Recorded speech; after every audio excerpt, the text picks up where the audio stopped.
Pemirsa, ribuan warga masih bertahan di pengungsian akibat banjir yang dipicu jebolnya tanggul Sungai Tuntang di Kabupaten Demak, Jawa Tengah.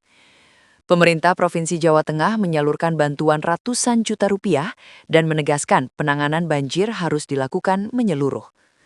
Beginilah suasana pengungsian di kantor Kecamatan Guntur masih dipenuhi warga.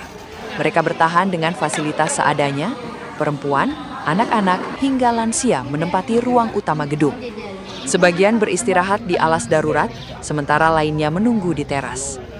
Banjir ini berdampak pada 8 desa di 4 kecamatan, yakni Guntur, Karangtengah, Wonosalam, dan Kebon Agung.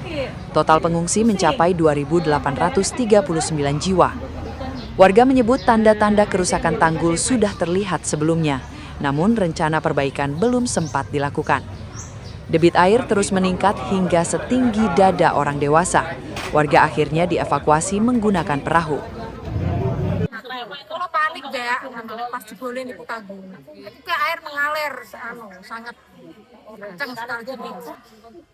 Segini hampir 2 meter. Gubernur Jawa Tengah Ahmad Lutfi meninjau langsung lokasi pengungsian bersama Bupati Demak, Eistiana. Pemprov Jawa Tengah menyalurkan bantuan senilai 236,98 juta rupiah dari berbagai instansi.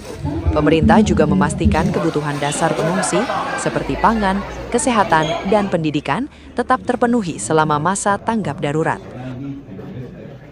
Dari hulu sampai hilir itu harus kita tuntaskan. Jadi tidak bisa kita seperti pemadam kebakaran, nek banjir baru ngatasi, banjir ngatasi. Ini sampai siapapun nggak akan selesai ini masalah Demak ini.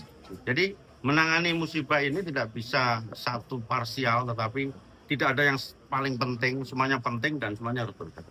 Tapi prinsip layanan dasar kepada masyarakat terdampak harus terpenuhi. Penanganan lanjutan terus dilakukan, termasuk perbaikan tanggul untuk mencegah banjir susulan. Sungai Tuntang, jadi memang dia overtopping, kemudian mengikis tanggul dan akhirnya menyebabkan jebol di 3 titik.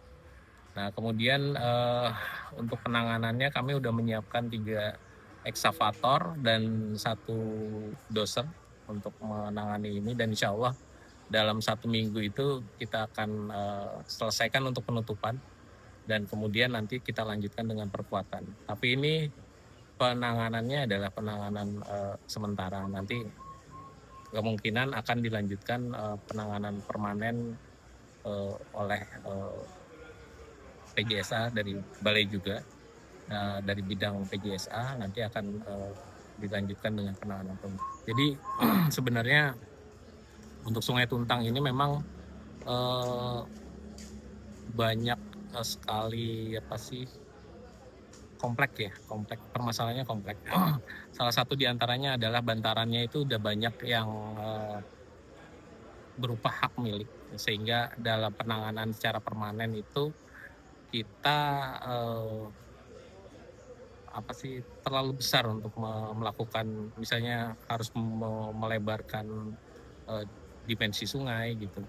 Nah ini memang harus dilakukan koordinasi antar stakeholder yang ada sehingga ini bisa kita tuntaskan, dan memang penanganannya ini harusnya sebetulnya secara komprehensif, jadi semua stakeholder yang terlibat ini harus ikut gitu, karena kalau hanya dari PU saja, hanya dari balai besar, maka ya kita tidak maksimal ya. Kita sih berharap ini semua aware tentang ini, jadi